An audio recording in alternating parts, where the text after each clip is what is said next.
शख्स एक कहानी, इस उन्वान से जो हमने प्रोग्राम शुरू किया है, आज हम आपको अपने एक मेहमान से मिलवाने जा रहे हैं। चलिए आइए उनसे मिलते हैं। अस्सलाम वालेकुम। वालेकुम अस्सलाम। कैसी हैं सनाम? मैं बिल्कुल ठीक ठाक हूँ, आप बताइए आप कैसी हैं? मैं बिल्कुल ठीक हूँ, आइए। बहुत शुक्रिया। कैसी हैं आप? ठीक है, अल्हम्दुलिल्लाह। बहुत खुशी हुई आपसे मिलके। Same here. चलिए आज हम आपसे आपकी कहानी सुनते हैं। जी जरूर। व्यूअर्स, जैसे मैंने आपसे वादा किया था, हम एक शख्स से आपको मिलवाएंगे। आज हम एक शख्स जिनका नाम सना है, उनके घर पे आए हैं और हम उनसे उन्हीं की ज़ुबानी उनकी कहानी सुनते हैं। चलिए आपको मिलवाते हैं सना से। सबसे पहले तो मैं शब्बू जी का बहुत बहुत शुक्रिया अदा करूंगी कि वो इतनी दूर से आई और मेरी कहानी सुनने के लिए। और मैं चाहती थी कि आप सबको अपनी कहानी के बारे में ज़रूर बताऊं, क्योंकि हो सकता है कि मेरी कहानी के साथ कोई ना कोई ज़रूर रिलेट करे। और मैं कहती हूँ कि हर इंसान को एक दूसरे से कुछ ना कुछ सीखने को मिलता है या मोटिवेशन मिलती है। तो इसमें मेरे ख्याल से कोई ऐसी चीज़ नहीं होती है कि आप अपनी ज़िंदगी को छुपाएं और लोगों से डिस्कस करें, और इससे दूसरे लोगों को भी हौसला अफजाई होगी। आप कहाँ पैदा हुई और अपना थोड़ा सा बचपना अगर आपको याद हो शेयर कीजिए हमारे साथ। ये क्वेश्चन तो आपने बहुत ही अच्छा पूछा है, क्योंकि मेरी बचपन की यादें ताज़ा हो जाएंगी इससे। और मेरा बचपन बहुत ही प्यारा और खूबसूरत था, और अक्सर मैं बैठ के याद करती हूँ तो बहुत इंजॉय करती हूँ अभी भी अपने बचपन को। मैं साहिवाल में पैदा हुई, और आप कह सकते हैं कि मेरे 5 से 6 साल साहिवाल में गुजरे। और बहुत खूबसूरत बचपन, दादा दादी का प्यार, चचा का प्यार, ताया का प्यार, और एक बहुत ही खूबसूरत फैमिली में पैदा हुई मैं, और खुशियों से भरा हुआ। मतलब ऐसा बचपन मैं समझती हूँ कि कंबाइंड फैमिली थी आपकी? यस। अच्छा, तो आप बताएंगे कितने लोग रहते थे एक ही घर में? जी, दादी दादा और हम, मेरे जो फादर हैं वो 5 भाई हैं, जिसमें चचा और ताया फिर उनके बच्चे। तो वो एक बहुत हल्ला गुल्ला माहौल, शुगल मेला लगना, खेल कूद करना, सारे कजन्स एक साथ? सब कुछ, हाइड एंड सीक प्ले करना। तो आप ये साथ जो कंबाइंड फैमिली थी उसमें कितने लोग थे? मेरे फादर की कोई सिस्टर नहीं थी, तो उसकी कमी मुझे हमेशा से रही है। और अल्हम्दुलिल्लाह 5 बहन भाई, चचा ताया, फिर आगे उनके बच्चे, माशाल्लाह किसी के 4 किसी के 5। तो आप इससे अंदाज़ा लगाने की कितनी बड़ी फैमिली होगी, और दादी दादा माशाल्लाह से। बचपन ऐसा होता है कि इंसान को कभी भूलता नहीं है। कोई ऐसा वाकया बचपन का जिससे को आप सोचती हो तो आपको कभी कभी सोचकर हंसी आती हो, या कोई ऐसी हरकत आपसे हुई हो कि जो आपको यादगार रह गई हो? अच्छा, एक तो वाक़ये हैं ऐसे जो कि मुझे याद तो नहीं है, लेकिन मुझे मेरी फैमिली वालों ने बताए हैं, तो वो मुझे ऐसे लगता है कि जैसे मुझे याद है, मेरी मेमोरी में हैं कहीं। वो एक है कि मुझे नहीं याद कि मेरी क्या एज थी उस वक़्त, लेकिन मेरे घर वाले बताते हैं कि मुझे पेप्सी बहुत पसंद थी। तो हमारे साथ में नेबर में वो रिलेटिव का ही घर था, तो मैं वहाँ स्टेयर्स से ऊपर चली गई। और टेरेस में आपको पता है कि जो वॉल होती है वो हाफ होती है, तो वहां पे ग्रिल लगी हुई थी, उसके ऊपर मैंने स्टेप रखे और मैं बिल्कुल आगे की तरफ झुक गई। तो अब वो घर वालों को डर लग रहा था कि ये गिर ना जाए। और मैंने, मजे की बात ये कि जब स्टेयर्स के ऊपर चढ़ी हूँ तो वो स्टेयर्स का जो डोर होता है उसको भी मैंने लॉक कर दिया। अब कोई आकर मुझे उस ग्रिल से पीछे नहीं कर पा रहा था, क्योंकि कोई आ ही नहीं पा रहा था, मैंने डोर लॉक कर दिया था। तो अब वो सब घर वाले, वो नीचे जो हैं वो सहन में खड़े हो गए, और वो ऊपर से मुझे कह रहे हैं कि सोनिया पीछे हो जाओ, गिर जाओगी। मैं कहती हूँ नहीं, मैं तो पीछे नहीं हटूंगी। तो वो सब कहते हैं कि हम आपको पेप्सी देंगे। तो मैं कहती हूँ पेप्सी? मुझे मुझे दोगे? कहते हैं हाँ आपको देंगे, आप पीछे हो जाओ, डोर ओपन करो, नीचे आ जाओ। तो ये घर वालों ने कहा है कि तुमने 1-2 घंटे हमारे बहुत ज्यादा इस चीज में वेस्ट किए थे, और हमें डर लग रहा था कि तुम गिर ना जाओ। एक ये वाकया है, और एक ये है कि हम तकरीबन, मैं 6 साल की थी तो हम कराची शिफ्ट हो गए थे। तो हम स्टील टाउन में गए, वहां पे रशिया के लोग बहुत ज्यादा थे, चाइना के लोग बहुत ज्यादा थे। तो वो समर था तो उन्होंने शॉर्ट्स पहनी हुई थी। तो वहां पे एक बाजार लगता था, बुध बाजार, हफ्ता बाजार, तो वहां पे अक्सर वो रशियन और चाइनीज पीपल आते थे। तो उन्हें शॉर्ट्स पहनी होती थी, तो मैं उनकी ना लेग्स पे जाके चुटकी नोचती थी। तो वो शरारत करती थी कि इन्होंने कुछ नहीं पहना हुआ। तो इस तरह की शरारतें जो हैं वो बहुत की है मैंने। आपके वाकई ने तो मुझे भी बहुत हंसा दिया। वाकई ये तो चुटकी लेना जाके वाकई बहुत यादगार होना चाहिए ये हम्म। तो ये जो आपका बचपना 6 साल के बाद आप कराची मूव हो गई, तो कराची में फिर आपकी पढ़ाई वगैरह एजुकेशन सब वहीं पे हुई? जी बिल्कुल। जब हम कराची शिफ्ट हुए तो हमारी सारी स्टडी, जितना भी हमने यूनिवर्सिटी लेवल तक स्टडी की है वो सब हमने कराची से ही हासिल की है। आपकी एजुकेशन कहाँ तक की है?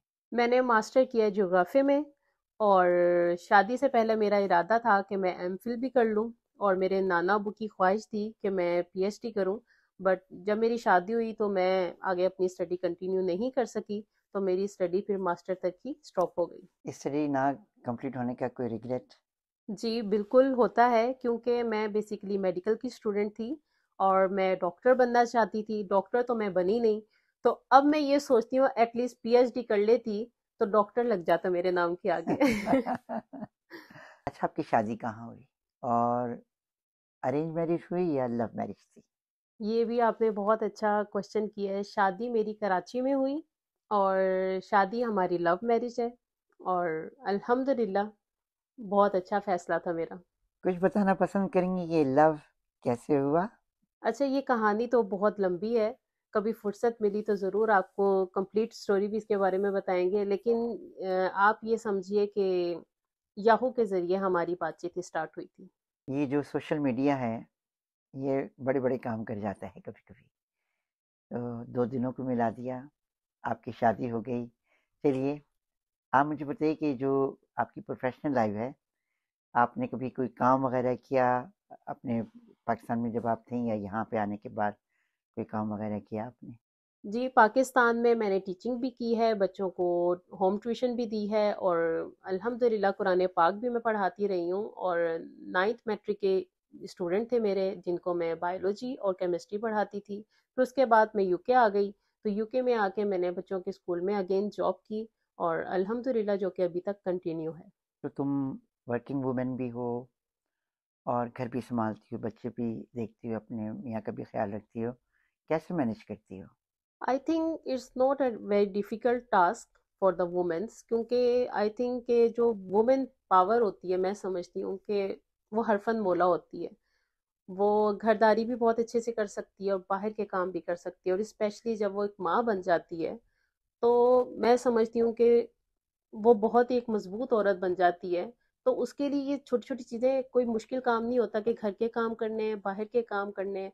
जब वो अपने बच्चों को देखती है तो ऑटोमेटिकली उसका दिल करता है, जितनी भी थकी हो तो उसके अंदर एक एनर्जी वैसे ही आ जाती है। कहते हैं कि मियाँ की मोहब्बत का रास्ता उसके पेट से होद के जाता है। खाने कैसे बनाती हो? अच्छा, इसके पीछे भी एक कहानी है। जब मैं यूके मूव हुई थी, मेरी शादी हुई थी, तो मुझे खाना नहीं आता था बनाना, क्योंकि शादी से पहले घर वालों ने कभी काम करने नहीं दिया, तो स्टडी की तरफ हर वक्त पढ़ाई पढ़ाई पढ़ाई। तो जब शादी हुई तो बहुत सारी चीज़ें नहीं आती थी बनानी, तो यहाँ पे तो आपको पता है हर काम खुद करना पड़ता है। और उतना ही मेरे हस्बैंड को खाने पीने का बहुत शौकीन है वो।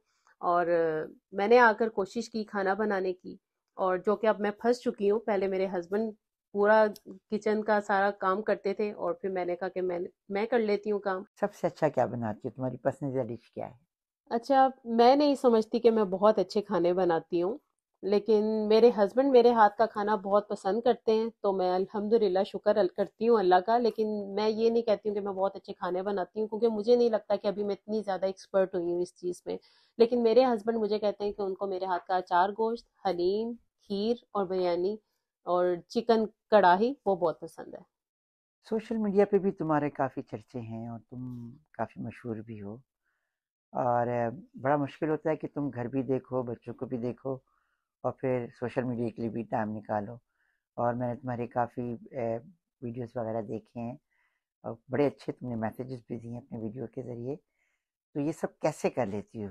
अम, अगर आप टिकटॉक की बात करें तो टिकटॉक के लिए ये है कि हम इस तरह से टाइम निकालते हैं कि सैटरडे संडे हमारा ऑफ होता है, तो हम सैटरडे 7 वीडियोस बना लेते हैं, जो कि एवरीडे हम वन वन वीडियो पोस्ट करते हैं, जिसकी वजह से हमारा पूरा जो वीक है वो इफेक्ट नहीं होता है। लेकिन अगर आप यूट्यूब की बात करें तो वो हम डेली रूटीन अपनी शेयर करते हैं, तो वो डेली रूटीन में हम अपनी व्लॉगिंग बना लेते हैं। और हमारी लाइफ इसलिए अफेक्ट नहीं होती है क्योंकि ये मेरा शौक भी है सोशल मीडिया पे एक्टिव रहना। एक्टिंग कहाँ से सीखी? अच्छा, ये क्वेश्चन आपने बहुत ही जबरदस्त किया है। मैं कहती हूँ कि जिस तरह खाना बना बना कर ट्राई कर करके खाना बनाना मुझे आ गया है, इसी तरह एक्टिंग कर करके घर में बाहर सोशल मीडिया पर तो एक्टिंग करनी भी आ ही गई है। जिंदगी को कैसे देखती हो? जिंदगी बहुत खूबसूरत है और जिंदगी एक रेत की मानिंद है जिसे मुट्ठी में डालें और वो उंगलियों से निकल जाए। ये है जिंदगी। वाह, कितना खूबसूरत जवाब दिया है तुमने। जिंदगी रेत की मानिंद है, मुट्ठी में भरो रेत निकल जाती है। जिंदगी कितनी है एक आग की, जो हम पलक झपकती है, सिर्फ इतनी है। हमने तुमसे जितने भी सवाल किए, तुमने बहुत अच्छे उसके जवाब दिए हैं। अब थोड़े से हम तुम्हारी लाइफ के ऊपर डिस्कस करेंगे। ये बताओ कि मियाँ जी के साथ तुम्हारा कैसा रिलेशनशिप है? मेरे हस्बैंड के साथ मेरा रिलेशन ऐसा है, वो मेरे मेरे लिए मेरी माँ भी हैं, मेरे लिए मेरा बाप भी हैं, मेरे दोस्त भी हैं। जहाँ मुझे एक अच्छे दोस्त की ज़रूरत पड़ती है वो दोस्त बन जाते हैं, जब मुझे अपनी माँ की याद आती है वो मेरी माँ बन जाते हैं। तो हर रिश्ता मुझे नज़र आता है अपने शौहर के अंदर। कभी किसी चीज़ की कमी मुझे उन्होंने महसूस नहीं होने दी है, मेरी हर बात को समझते हैं, अंडरस्टैंड करते हैं। तो बहुत ही प्यारा मेरा उनके साथ रिश्ता है। किसी भी रिश्ते के लिए, रिलेशनशिप के लिए तुम कौन सी बातों को अहमियत देती हो? सच, हमेशा सच बोलें। अगर आप सच बोलेंगे तो मुझे नहीं लगता है कि कोई भी रिश्ता आपके हाथों से, आपके पास से दूर हो सकता है। जो लोग इस बात का दावा करते हैं कि हमारी लव मैरिज हुई, हमारे अंदर बहुत प्यार मोहब्बत है, तो क्या कभी कोई लड़ाई झगड़ा, कोई नाराज़गी नहीं होती? बिल्कुल, क्यों नहीं होती है। और अच्छा, शादी के स्टार्टिंग में हमारी बिल्कुल भी लड़ाई नहीं होती थी। और लेकिन जैसे-जैसे मैं देख रही हूँ ना कि टाइम गुज़र रहा है और इस रिश्ते को मतलब कि माशाल्लाह टाइम होता जा रहा है, तो माशाल्लाह हमारी शादी को 10 साल हो चुके हैं। तो अब जो है ना, थोड़ा-सा इस चीज़ की तरफ आ रहा है कि लड़ाई झगड़ा भी होता है, नाराज़गी भी होती है। इन चीज़ बातों पे? वो बातें छोटी-छोटी सी बच्चों के ऊपर ज़्यादा लड़ाई होती है हमारी। आपस में जो बहस होती है कि बच्चों को एक डाँट रहा होता है तो दूसरा कहता है कि डाँटना नहीं है, और एक स्पॉइल कर रहा होता है। क्या समझती हो कि वालिदैन में से माँ का ज़्यादा रोब होना चाहिए या बाप का? मैं ये समझती हूँ कि बाप का, लेकिन हमारे यहाँ ऑपोज़िट है। बच्चे जब तंग करते हैं तो मेरे हस्बैंड हमेशा यही कहते हैं कि मैं मम्मा को बुलाता हूँ। क्योंकि बच्चे उनसे नहीं डरते हैं, मुझसे डरते हैं। तो तुम्हारे घर में भी तुम्हारा रोब बच्चों पर है, जी, मियाँ पे भी है? नहीं, बिल्कुल भी नहीं। तुम्हारी परवरिश पाकिस्तान में हुई, तुम्हारी एजुकेशन पाकिस्तान में हुई, तुमने वहाँ का एक माहौल देखा। जब तुम यहाँ पे मूव होके आई इंग्लैंड में और यहाँ पे तुम्हारे बच्चे हुए, यहाँ का माहौल तुमने देखा, तुम क्या महसूस करती हो कि ये पाकिस्तान के माहौल बच्चों की तरबियत के लिए अच्छा है या यूके का माहौल ज़्यादा अच्छा है? सबकी अपनी-अपनी ओपिनियन होती है। और मुझे जहाँ तक लगता है कि यूके में बच्चों की तरबियत करना थोड़ा-सा ईज़ी है, इन अ सेंस कि यहाँ पर बच्चे बाहर प्ले नहीं करते हैं, स्ट्रीट में नहीं जाते हैं। पाकिस्तान में डिफरेंट माहौल है, बच्चे बाहर गली मोहल्लों में प्ले करते हैं, डिफरेंट-डिफरेंट बच्चों के साथ उठते-बैठते हैं। और पाकिस्तान में कंजस्टेड माहौल है बच्चों के लिए। यहाँ पे बच्चे इंडिपेंडेंट हैं, उनका जो दिल करता है वो कर सकते हैं, उनको ज़्यादा रोक-टोक नहीं होती है। तो मुझे लगता है कि आप बच्चों को जितना कंजस्टेड माहौल देंगे ना, बच्चे उतने आपके ख़राब होंगे, वो गलत कामों की तरफ जाएँगे। लेकिन जहाँ पे बच्चों को थोड़ी-सी आज़ादी हो, इंडिपेंडेंट उनको करने को हर चीज़ मिले, तो आई थिंक वहाँ पे बच्चे फिर ज़्यादा नेगेटिव चीज़ों की तरफ नहीं जाते हैं। कराची में तुम्हारी शादी हुई, तो कराची की शादियाँ तो बड़ी धूमधाम से हुआ करती हैं। तुम्हें याद है कि तुम्हारी शादी में जो हल्ला गुल्ला हुआ, उसके मुताबिक कुछ बताओगी? कराची की शादी तो होती है धूमधाम, लेकिन मेरी शादी इसलिए बहुत ज़्यादा हल्ला गुल्ला और धूम धड़का जिसको बोला जाता है वो थी क्योंकि एक तो ननियाल और ददियाल की साइड से मैं बड़ी हूँ, तो कजिन्स में तो पहली शादी थी तो सबको इसका बहुत शिद्दत से इंतज़ार था। और मैं जो खुशी से पागल हो रही थी उसकी वजह ये कि लव मैरिज थी, और काफ़ी स्ट्रगल करने के बाद फाइनली मेरी यहाँ पे शादी हो रही थी। तो इतनी ज़्यादा मेरी, आपको मैं अंदाज़ा इससे आप लगाइए कि इतनी एक्साइटमेंट थी मेरी कि मैंने ग्रेजुएशन डे, जो कि मेरी लाइफ का सबसे एक इम्पोर्टेंट डे था, जो जिसका मुझे मेरे पेरेंट्स को भी बहुत शिद्दत से इंतज़ार था, वो डे मैंने अपना मिस कर दिया। ग्रेजुएशन डे वाले दिन मैंने ही अपनी माइयों का दिन डिसाइड किया, और अब मुझे बहुत अफसोस होता है कि मैंने ऐसा क्यों किया। ग्रेजुएशन डे के लिए तो लोग इंतज़ार करते हैं, अपने वालिदैन को साथ लेके जाते हैं, और वो एक ऐसा यादगार दिन होता है कि उसके लिए जो जिन्होंने मास्टर किया होता है वो बहुत उसके इंतज़ार में होते हैं। तुमने कैसे ये मिस किया? मैं अभी तक ये सोचने में पड़ी हुई हूँ। बताओ कैसा तुमने किया क्यों? अब मैं आपको इसका क्या आंसर दूं? यही कह सकती हूँ कि उस वक्त प्यार में पागल थी बिल्कुल। यानी प्यार में तेरे खो गए हम, सारी दुनिया से बेखबर हो गए हम, एजुकेशन ग्रेजुएशन डे भी भूल गए हम। ये तो बड़ी मज़े की बात आपने मुझे बताई और ये बड़ी यादगार बात रहेगी।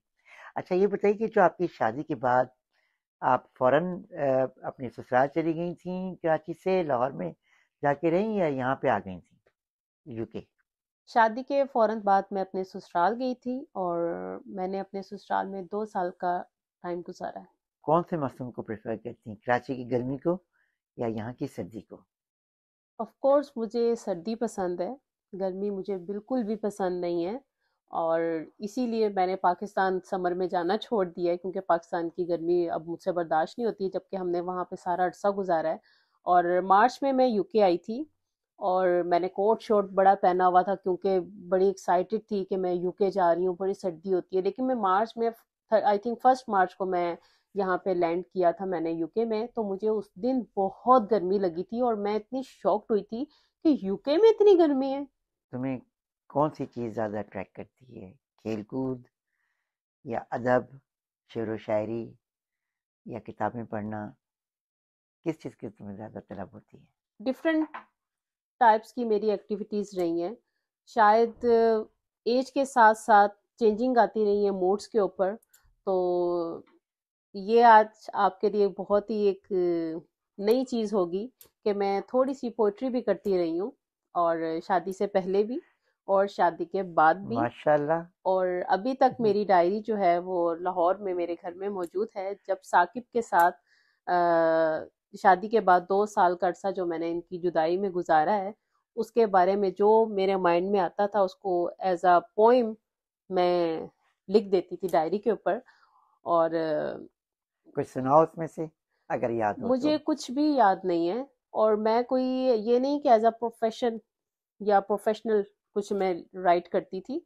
बट मेरी ममा, हाँ वो थी, उनकी आई थिंक वो इखबार जहाँ आता था, या पता नहीं नवाए वक्त आता था, कुछ इस तरह का रसाला था। उसके अंदर जो है मेरी ममा की सर्दियों के बारे में, गर्मियों के बारे में, बच्चों के बारे में वो पॉइंट्स लिखती थी, तो अक्सर उनकी जो है वो पब्लिश होती थी। तो बस शायद वहां से मुझे ये शौक मैंने देखा, तो मेरे अंदर आया, तो ये मैंने काम शायरों में जरूर किसको किया। पसंद करती हो? अच्छा, मैंने कभी किसी का मुशायरा या ऐसी चीज़ें नहीं सुनी है। मैं आपको सही बताऊं, जैसे फैज़ अहमद फैज़ हो गए, मीर तकी मीर हो गए, परवीन शाकिर हो गई, वसी शाह हो गए, लेकिन इतना ज़्यादा मैंने इनके बारे में पढ़ा नहीं है। लेकिन ये जो चीज़ मैं बता रही हूँ कि मैं राइट करती रही हूँ, ये मैंने अपनी ममा के अंदर एक शौक देखा, उनको लिखते हुए देखा, तो ये चीज़ मेरे अंदर आई है बस। हम्म। वरना मेरा दूर दूर तक मुशायरे से या शायरी से कोई ख़ास ताल्लुक नहीं है। दोस्ती एक ऐसा नाता, ये तो सब कहते हैं। सना के नज़दीक दोस्ती क्या है? दोस्ती बहुत ही प्यारी चीज़ है, और मैं दोस्ती को अपने दिल के करीब रखती हूँ। मेरे जितने भी दोस्त हैं, अल्लाह ताला ने जो मुझे दोस्त मेरे दिए हैं, बहुत ही प्यारे दोस्त दिए हैं अल्हम्दुलिल्लाह माशाल्लाह। और स्पेशली मेरी स्कूल की फ्रेंड्स जो कि अभी तक मेरे साथ हैं, और मैं इसको ब्लेसिंग समझती हूँ। मेरी बचपन की दोस्ती अभी तक है माशाल्लाह, स्कूल की फ्रेंड्स अभी तक मेरे साथ हैं, उनकी भी माशाल्लाह शादियां हो गई हैं, बच्चे हैं। तो मेरे नज़दीक दोस्ती यही है, बर्दाश्त करना, एहसास करना, दरगुजर करना, ट्रस्ट करना। ट्रस्ट करना, और छोटी छोटी बात को इग्नोर कर देना।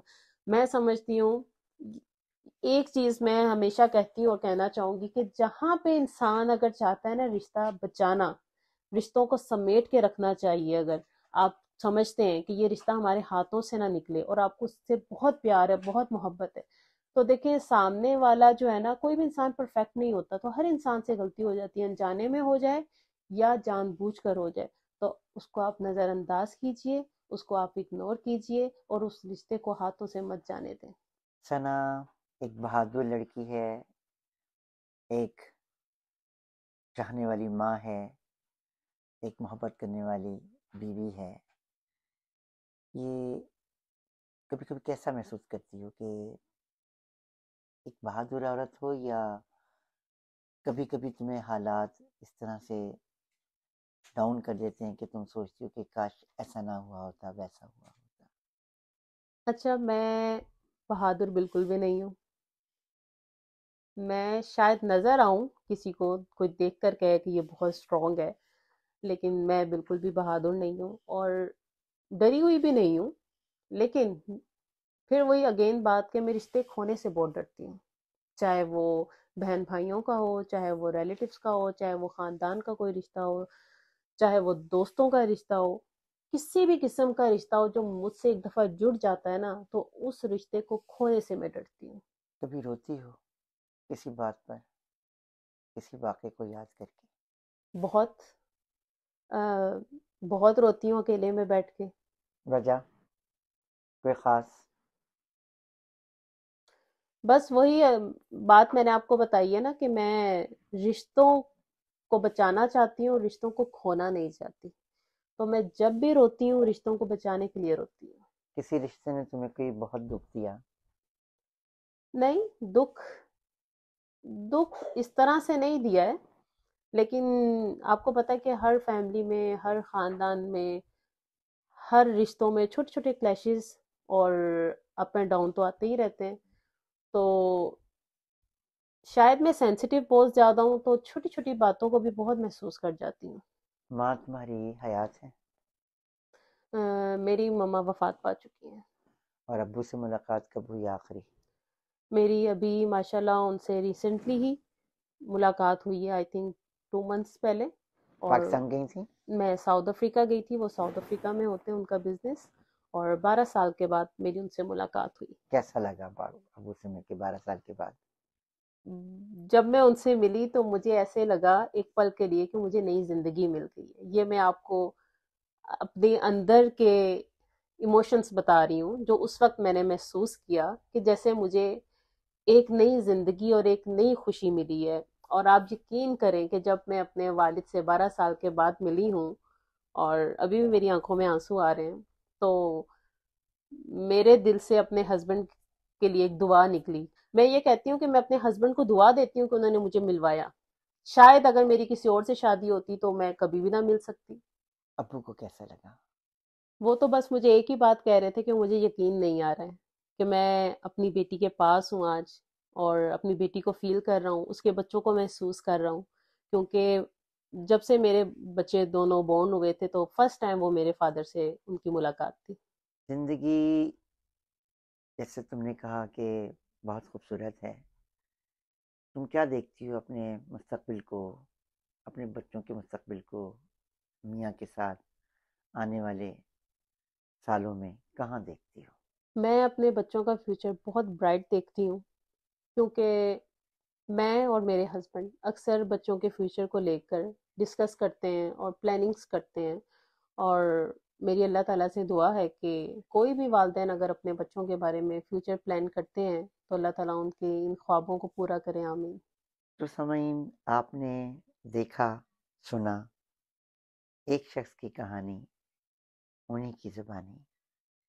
हमने सना से कुछ सवालात किए, जिन सवालों के उन्होंने बहुत दिल से जवाब दिए।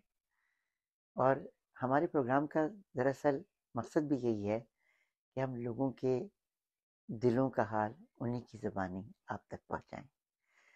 अगर आप भी अपने ख़यालात का, अपने वाक़यात का, अपनी ज़िंदगी का कोई हिस्सा हमसे शेयर करना चाहते हैं, तो ज़रूर इस प्रोग्राम में हिस्सा लीजिए। आइंदा प्रोग्राम तक के लिए अल्लाह हाफ़िज़।